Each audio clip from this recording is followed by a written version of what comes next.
Halo Mario Booster, selamat datang kembali di channel Mario Angelo. Di video kali ini kita akan bahas mengenai film The Nun kedua, yang dimana ini akan melanjutkan dari kisah film The Nun pertama, yang dimana ini adalah bagian dari universe-nya The Conjuring ya. Jadi buat kalian yang udah nggak asing lagi dengan universe The Conjuring yang udah dibuat oleh James Wan ya, ini adalah bagian part dari film The Conjuring, dan ini akan nyambung kepada berbagai macam film-film yang akan diproduksi oleh James Wan ke depannya ya. Nah, jadi video kali ini kita akan bahas mengenai apa aja yang gua suka dan juga apa yang gak gua suka di film The Nun kedua ini ya. Dan jujur ketika gua udah keluar dari bioskop, perasaan gua tuh cuma satu, nih film apaan sih pak ya, kok semuanya kerasa dipaksakan semuanya. Waduh nih anjir. So kita akan bahas semuanya di video kali ini. Tapi sebelum itu jangan lupa tekan tombol subscribe, karena kalau kalian tekan tombol subscribe dan like video ini sebanyak-banyaknya dan juga share video ini ke teman-teman kalian, maka gua akan jauh lebih semangat lagi buat video untuk kalian. So Mario Booster, let's break down this video.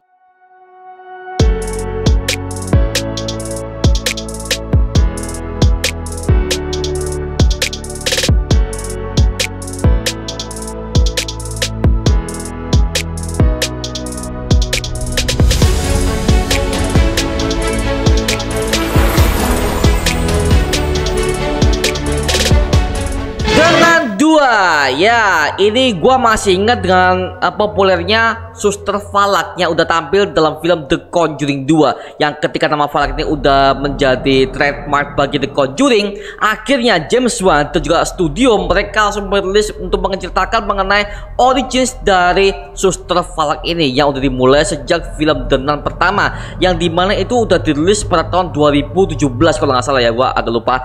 Nah setelah itu akhirnya film The Nun kedua udah dirilis tahun ini pak, dan ketika gua habis nonton filmnya, satu komentar yang harus gua katakan mengenai film ini, apa sih, gak jelas pak, udah nggak jelas, dan juga motifnya kemana-mana ya. Gua harus ngomong gini ya, karena jujur aja gua ketika awal menonton film ini, anjir, kita diperlihatkan berbagai macam jump scare, berbagai macam shot-shot yang paling mengerikan dan juga minim dengan lighting. Karena kan kalau udah ngomongin film horor pasti kan harus minim dengan pencahayaan ya. Ya gua paham itu, cuma masalahnya yang gua temukan adalah di berbagai macam scene itu layar gelap banget pak. Oke, katakanlah layar itu boleh gelap, oke, untuk menggambarkan suasana horor dan juga membangun vibe kepada para penonton. Tapi maaf, gelapnya itu bukan gelap-gelap sinematik, tapi gelap-gelap minim lampu, literally pak. Makanya gue ketika ngeliat ini, gue gak bisa ngeliat apa-apa pak. Dan gue tahu itu pasti akan ada momen jump scare atau ada momen yang mengagetkan kita sebagai para penonton. Tapi kan gak gitu juga kali. Gue ketika ngeliat, gue jujur aja, gue gak bisa ngeliat apa-apa ketika ada scene mereka lagi gelap-gelapan, mereka lagi menelusuri sebuah bangunan yang gelap, literally gelap-gelap total. Ada beberapa scene yang seperti itu. Makanya gue ketika ngeliat, gue berusaha untuk melihat apa yang ada di balik kegelapan itu ya. Jujur aja gue nggak enjoy ngeliatnya pak. Makanya anjir astaga, nih gue mau lihat apa, ini layar gelap semua pak. Jadi apa ya, pencahayaan yang minim itu tidak menghasilkan frame yang enak untuk dilihat oleh para penonton. Itu kalau gua sendiri ya. Makanya ketika gua ngeliat di bioskop, gua ngerasa agak bodoh amat lah, gua pengen tahu bagaimana nextnya lah. Jadi ada perasaan males nonton ketika gua menonton film The Nun kedua ini. Satu. Yang kedua, cerita yang terlalu dipaksakan sekali ya. Karena gini, mohon maaf ya, di film The Nun pertama gue masih ingat ada satu karakter yang bisa dibilang itu menjadi kunci untuk penyambung film The Conjuring dan juga film The Nun, yaitu ada karakter Maurice ya. Kalau kalian masih ingat, di film The Conjuring pertama itu udah jelaskan bahwa Maurice ini itu adalah korban dari pelecehan bapaknya.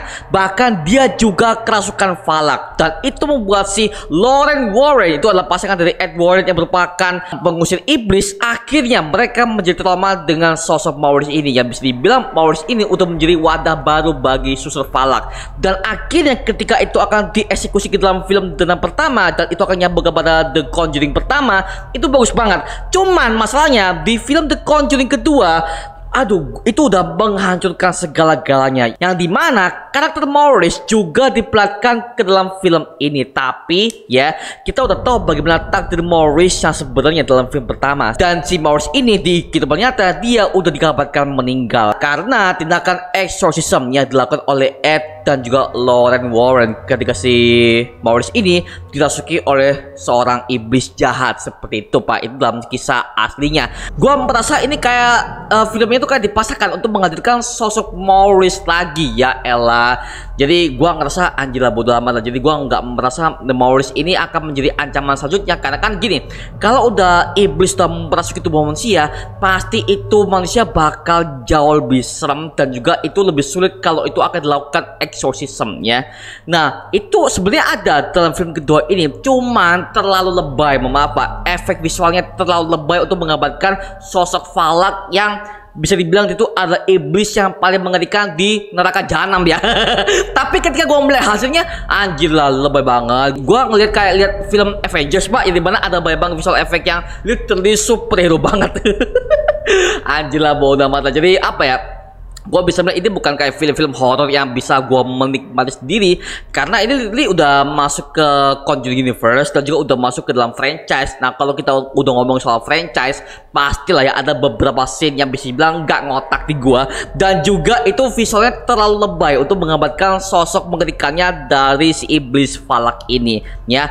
Dan juga yang ketiga, alurnya kemana-mana. Gua nggak bisa mengikuti alurnya kemana aja, nggak fokus kepada satu titik. Ya oke lah, dari pertengahan ending mereka udah menemukan konklusinya, tapi lagi-lagi itu bercabang lagi. Jadi mana si Maurice diceritakan seperti itulah, si Suster Irene dia menambahkan kembali kedua orang tuanya, itu nggak nyambung banget. Ngapain lo menceritakan hal itu, nggak jelas. Makanya apa ya, bisa dibilang ada beberapa hal yang nggak penting untuk diceritakan dalam film yang nggak penting. Sebagai development karakter pun juga enggak gitu loh. Makanya gue juga bingung nih kenapa Suster Irene sebagai main karakter dia menceritakan hal-hal yang nggak penting. Kenapa? Itu kan gak sebagai development cerita. Wajir, kayak sengaja plotnya dipanjang-panjangin agar supaya kita nonton merasakan ini filmnya durasi panjang. Padahal nggak juga, Pak.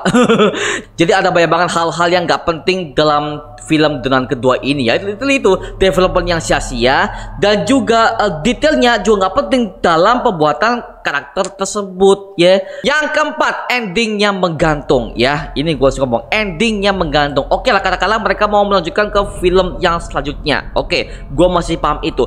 Cuman ketika mereka mau membuat sebuah ending yang menggantung ya, gue harus jujur ini film kedua makin hancur, Pak. Yang dimana endingnya menggantung itu gak enak banget dipandang mata. Ketika mereka akan nge-cut film itu di akhir, itu transisinya gak enak banget di mata. Tiba-tiba langsung lahir mati, langsung muncul semua nama-nama dari sutradaranya, nama produsernya, siapa visual efeknya, aktor-aktornya, sampai ada logonya dengan kedua. Ya elah, nggak gitu banget loh. Makanya bisa bilang mereka ngangkatnya terlalu kasar banget. Gak ada transisi yang epic, gak ada transisi yang buat mata kita tuh ngerti bahwa ini endingnya menggantung. Enggak loh. Jadi gua merasa endingnya terlalu menggantung ini sebenarnya bagus dalam segi naskah ya, tapi kalau dalam segi sinematografi, maaf gue ngomong, waduh gak enak banget di mata bro. Makanya gue komentar, kok kayak gini amat di film, kayak di ending tuh kayak dibiarkan gitu aja. Ya elah, ya udahlah ya. Makanya gue bisa melihat endingnya menggantung secara skrip oke. Tapi kalau secara sinematografi gue ngomong bad banget Pak. Kalau dari gue Pak, ada gitu Pak ya. Satu ya. Yang kelima, teror Valaknya yang terlalu lebay ya. Teror Valak yang terlalu lebay ini bisa dibilang ada banyak banget ya. Gua tahu ini adalah film horor, tapi kan nggak gitu-gitu juga dong dengan menggambarkan teror Valak yang bisa dibilang itu terlalu lebay dan juga terlalu lucu ya. Jadi gua jujur aja, ketika gua menonton film dengan kedua ini, ada beberapa scene terornya si iblis Valak ini ketika dia meneror si Maurice, ketika dia meneror anak kecil cewek itu, dan juga ketika dia meneror si Suster Irene sebagai main karakternya. Itu banyak banget hal-hal yang lebay dan juga Gue ketika lihatnya, astaga, apa ya? Ada berbagai macam universe yang udah literally kayak MCU banget. Mereka pindah alam, mereka pindah segala macam gini. Anjir, apa ya? Gue ngelihat horor-horor di sana tuh udah mulai main imajinatif, dan juga gue ketika ngelihatnya, aja ya udahlah ya. Gue kayak merasa menonton film superhero, tapi bukan superhero, ini horor. Mereka bisa pindah-pindah alam loh. Jadi gue merasa film dengan kedua ini terlalu fiktif. Ya oke, gue juga gak masalah kalau film horror itu fiktif, tapi kan fiktif yang mereka ini terlalu kemangal ke franchise ya, namanya udah masuk ke universe Conjuring, jadi ya mereka harus berimajinasi lebih tinggi lagi. Ya gue tahu, cuman gak seterbaik ini kali. Jadi gue juga gak merasa takut ketika gue melihat semua berbagai macam teror dan juga jump scare yang mereka tawarkan. Seriously, gue gak merasa takut, gue ketawa pak. Kenapa? Itu semuanya cheap gitu loh. Contoh nih, kalau kalian udah melihat ada adegan jump scare, kalian pasti tahu bahwa itu adalah adegan jump scare. Pasti tahu dong ketika jump scare itu akan dimulai. Beberapa detik yang lalu kalian bisa tahu bahwa ini adalah adegan jump scare kan. Nah sama hal itu juga gua rasakan ketika gua menonton film dengan kedua ini. Sama aja pak, anjir. Jadi apa ya, jump scare yang mereka tawarkan ini terlalu cheap, udah terlalu cheap, dan juga tidak ada yang bisa gua pelajari dari film dengan kedua ini. Oke, kita sebagai penonton kan juga bisa belajar mengenai berbagai macam teknik kameranya, bagaimana cara mereka mengedit film ini seperti apa. Dan gue sebagai editor atau sebagai reviewer, gue bisa belajar banyak hal mengenai film itu yang pernah gue tonton ya. Tapi ketika gue melihat film dengan kedua ini, yang cuman gue pelajari cuma si sejarahnya si Denan doang, tapi tidak ada sisi sinematografi dalam hal jump scare ini yang bisa membuat gue takjub ketika menonton film dengan kedua ini ya. Kalau kalian masih ingat, ada scene ketika si Suster Irene ini, ketika dia tuh udah melihat ke depan, ada berbagai macam buku-buku yang akan menggambarkan sosok Suster Falak ini, dan itu transisinya epic banget, bagus banget. Itu juga diperlihatkan dalam ending trailer pertamanya kemarin. Waduh, hal yang se-epic itu lu tunjukkan dalam trailer. Jadi apa ya, udah bukan momen kejutan lagi sih, karena gue udah tahu bahwa ini adalah momen jump scare, karena itu udah diperlihatkan dalam ending trailer pertama. Makanya gue langsung ngomong anjir lah, ya udahlah ya. Jadi gue udah nggak kaget karena itu udah gue lihat dalam versi trailernya. Ya udah, momen se-epic itu lu muncul di trailer. Yang terakhir itu adalah ada cameo penting. Wow, ada cameo penting yang dihadirkan dalam film dengan kedua ini, dan itu akan berlanjut kepada berbagai macam movie-movie yang bertemakan Conjuring. Tapi kalau gua berteori ya, sepertinya ini akan mengacu kepada The Conjuring kedua, yang dimana kalau kalian masih ingat ketika di post credit scene dengan kedua ini, alasan ketika si Ed dan Lauren Warren menerima sebuah telepon dari pastor yang bernama Father Gordon, yang dimana Father Gordon ini udah pernah tampil juga dalam film The Conjuring pertama dan juga The Conjuring kedua. Nah, karena ini ada hubungannya dengan si Falak, maka bisa jadi mereka akan menerima sebuah kasus yang melibatkan Falak juga, yang dimana itu udah kita lihat dalam film The Conjuring yang kedua garapan James Wan. Ini juga makanya ini juga sebagai jembatan juga untuk ke film dengan kedua. Gua nggak tahu ini apakah akan ada dengan ketiga atau apakah mereka akan melanjutkan universe Conjuring sampai ke berbagai macam kasus Ed dan Lauren Warren. Gua nggak tahu, tapi yang jelas untuk film dengan kedua ini hanya sebagai jembatan atau spin-off aja ya buat Conjuring Universe seperti itu. Tapi sayangnya ya, sampai sekarang kita masih belum bisa menemukan kenapa Suster Falak ini meniru wujudnya seorang biarawati. Kenapa? Siapakah dia sebenarnya? Sampai sekarang kita belum tahu pak. Di film pertama nggak jelasin, film kedua juga masih ngawang. Makanya gua masih bertanya-tanya apakah di film ketiga akan diceritakan seperti itu atau tidak. Well, gua belum tahu sama sekali, karena jujur ini hanya sebagai stand alone untuk Suster Falak doang ketika dia akan hadir dalam franchise-nya sendiri. Tapi yang harus gue puji adalah musik pak. Meskipun beberapa scene itu ketika mereka lagi action ataupun lainnya terlalu gelap segala macam, itu gue pusing banget nontonnya. Tapi satu hal yang berhasil membackup film ini menjadi lebih menyeramkan, yaitu adalah momen backsound musik dan juga musik jump scare-nya. Jujur, musik jump scare jujur aja itu kan juga harus keras Pak ya. Tapi ketika itu tampil di film dengan kedua ini, musiknya nggak terlalu keras. Jadi gua ketika nonton itu nggak terlalu kaget ketika menonton jumpscare tersebut ya, dengan sound effect yang begitu tinggi. Jadi, tapi di film ini level volumenya nggak yang terlalu sampai membuat speaker tuh dem nggak gitu Pak. Jadi itu masih aman-aman aja ya. Dan juga background musik di opening sampai di ending tuh, oh my god, itu bener-bener mengabarkan tema tahun 1950-an banget yang begitu kental ya. Makanya gue ketika nonton hasilnya sih cukup oke ya, seperti itu. Makanya meskipun dengan berbagai macam kekurangan dan juga kelebihan yang gua dapatkan dari film dengan kedua ini, dengan kedua konklusinya menurut gua ini adalah film yang kalau kalian menonton silakan sih, tapi ini nggak akan berpengaruh juga buat kalian yang nggak tarik dengan film dengan kedua ini ya, karena sejauh ini gua dapatkan banyak banget yang udah meninggalkan film-film horor sekelas dengan kedua yang bisa dibilang film horor franchise lah ya. Jadi itu udah banyak banget fans yang udah mulai jenuh dengan tema-tema seperti itu. Tapi so menurut gua ya kalau kalian mau menonton sih silakan, tapi kalau kalian nggak nonton sih nggak apa-apa, karena menurut gua ini film dengan hanya sebagai film spin off ya, bukan sebagai sequel Conjuring kah atau sebagai sequel untuk petualangan Ed dan Lorraine Warren lagi, nggak gitu lagi. Makanya ini bisa bilang film spin off. Kalau kalian mau nonton sih silakan, tapi kalau nggak nonton ya nggak apa-apa gitu. Oke, skor untuk film Donan kedua menurut gua kasih nilai 5 dari 10.